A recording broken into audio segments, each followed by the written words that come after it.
Hi sa mga love kong Libra. So kapag nakita mo tong reading na to, this reading is for you Libras out there because ang primary focus mo right now is restoring balance.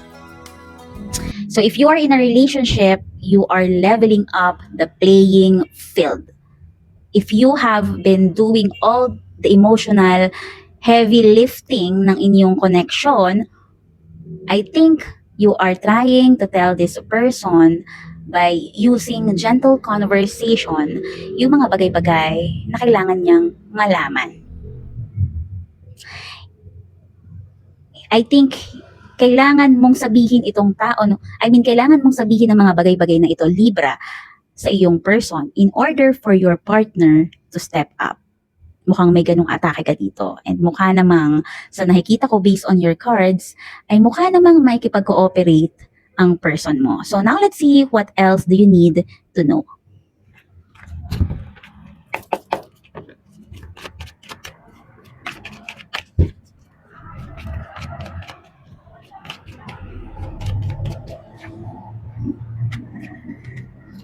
Wow! I can see here the Knight of Pentacles, Nine of Swords, and Queen of Cups. Alright. You know what? For some of you Libras na single, I think medyo magiging selective ka lang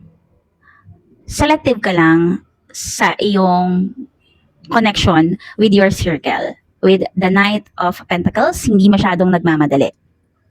Medyo magiging selective na lang tayo sa mga tao na bibigyan natin ng attention, ng focus. And I think mas nakafocus ka sa mga tao kung saan sa tingin mo is meron kang mapapala sa mga tao na to, merong peace of mind, merong kabuluhan ang mga bagay-bagay. Because right now, mukhang wala ka na doon sa energy na parang hindi pang seryosohan. You really wanted a balanced life. Especially if ang daming nang nangyayari sa iyong career or in your life in general, you really wanted to restore balance. I can see here that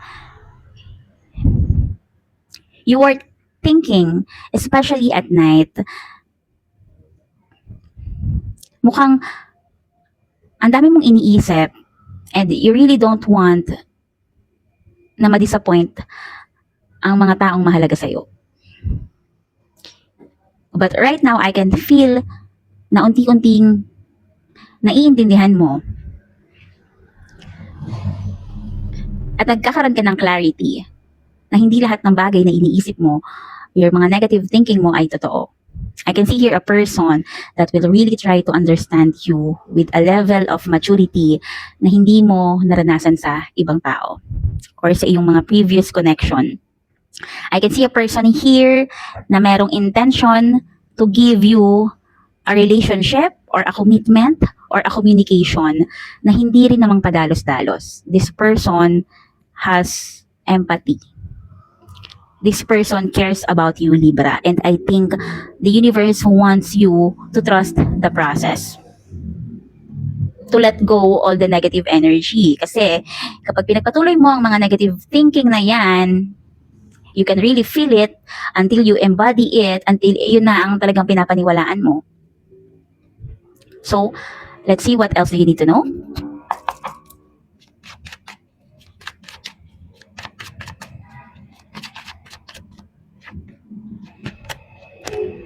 Wow! So I can see here the 8 of Wands, 3 of Pentacles, and the Queen of Wands. I can see here a person that is really doing their best to level up in their life. This person is working so hard, and I think this person will really try to communicate or to collaborate with you, Libra. This person, the nakakonekta mo is someone who knows their game. This person is may pagka, alam mo yon, business-minded or goal-getter, someone ambitious na tao, someone who is a family-oriented, someone who knows how to handle different kinds of things.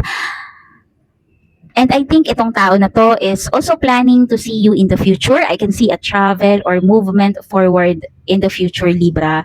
And I think this is all about the situation or a manifestation na talagang hinihintay mo mangyari. And pinapakita dito sa cards that there's movement that will happen in the future. I can see na mailan sa inyo is talagang mabibigyan kayo ng commitment because this person, no matter what happen, they will not let you go easily.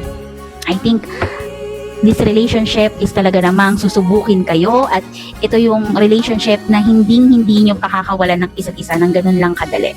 So ito yung mga nakita ko sa iyong tarot cards, Libra, and I hope na resonate ka. Bye!